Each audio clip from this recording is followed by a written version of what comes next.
नमस्कार दोस्तों आपको अपने ही YouTube channel super vigilant point में स्वागत है।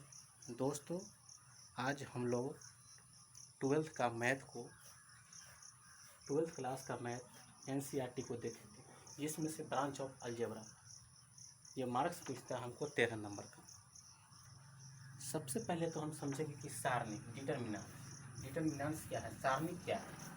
तो सारणी डिटर्मिनेंट्स यदि ए बी सी डी कोई वास्तविक या काल्पनिक संख्या हो तो इन संख्याओं को सजावट मॉड ए बी सी डी को सारणी कहते हैं।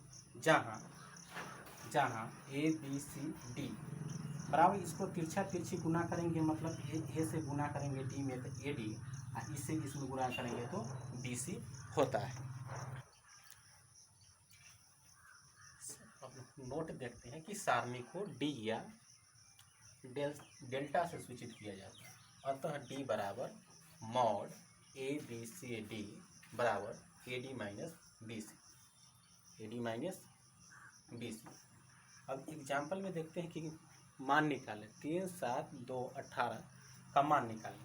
तो सलूशन माना डी बराबर 3, 7, 2, 18 मॉड। अब इसको तिरछी गुना करेंगे तो 3 गुणे 18 माइनस 2 गुणे 7 तो 18 की 54 माइनस 14 बराबर 40 है। अब देखेंगे कि सारणी का पंक्ति क्या होता है। तो सारणी की पंक्ति का डिफिनेशन कह रहा है कि रो ऑफ डिटर्मिनेंट्स, क्षैतिज रेखा को कि अगर ये रेखा पड़ा हुआ है तो उसको क्षैतिज रेखा को सारणी की पंक्ति कहते हैं। सारणी की पंक्ति को बड़ी आर से डिनोट किया जाता है। इस प्रकार सारणी का प्रथम पद, द्वितीय पद, तृतीय पद डॉट को पंक्ति को संकेत में क्रमशः R1, R2 एवं R3 लिखते हैं। और इस प्रकार का दोनों को R1 मतलब R1 पंक्ति, इसको R2 पंक्ति मतलब पारा हुआ अवस्था में जो रेखा रहेगा उसको हम लोग पंक्ति कहते हैं। ठीक है। अब हम लोग देखेंगे सारणी का स्तंभ मतलब कॉलम ऑफ डीईटी। अब डीईटी का मतलब हुआ कि डिटर्मिनेंट्स। तो उदग्र रेखा को सारणी का स्तंभ कहते हैं। सारणी के स्तंभ को मतलब सी से डिनोट किया जाता है, मतलब सूचित किया जाता है। इस प्रकार प्रथम, द्वितीय, तृतीय स्तंभ को संकेत में क्रमशः C1, C2, C3 डॉट लिखते हैं। मतलब इस प्रकार का मॉड की अगर कोई संख्या बी सी डी रहेगा तो यह हमको हो जाएगा C1 मतलब फर्स्ट कॉलम, ये हो जाएगा C2 ये कॉलम होगा, मतलब कॉलम की संख्या हो गया COLUMN कॉलम मतलब फर्स्ट कॉलम सेकेंड कॉलम।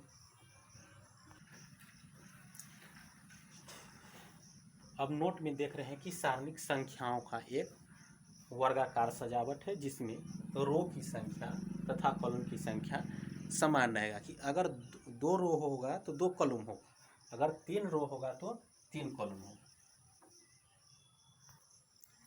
इसके बाद देखते हैं कि सारणी का क्रम क्या होता है कि order of DET, order of determinants.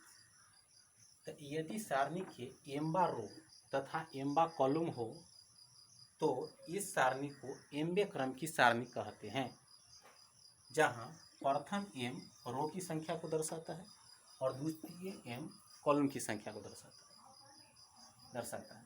Example में देखते हैं कि द्वितीय क्रम का सारणी मतलब सेकेंड ऑर्डर ऑफ डीईटी। यदि संख्या ए बी सी डी रहेगा इस प्रकार का रहेगा, मतलब यह एक क्रम हुआ, एक ये द्वितीय क्रम का, फिर इस प्रकार का सारणी को द्वितीय क्रम की सारणी कहते हैं। तृतीय देखिए, अब तृतीय क्रम की सारणी को क्या कहते हैं, थर्ड ऑर्डर ऑफ डीईटी। मतलब तृतीय क्रम मतलब एक क्रम तो आपका यह हो गया, एक यह इस प्रकार का हो गया, ये 3 क्रम मतलब 3 रो होगा, ठीक है, और 3 कॉलम होगा, 1, 1, 2, 3 मतलब 3 कॉलम होगा, मतलब इसका कोटि हो गया 3 गुणे 3, ठीक है। दोस्तों अगर यह परिभाषा को आप अच्छी तरह से याद रखते हैं तो आपका चैप्टर में कोई तरह का दिक्कत नहीं होगा। और हम लोग जीरो से जब शुरू किए हैं, जीरो से हीरो बनना है, न कि हीरो से जीरो बनना है। ठीक है।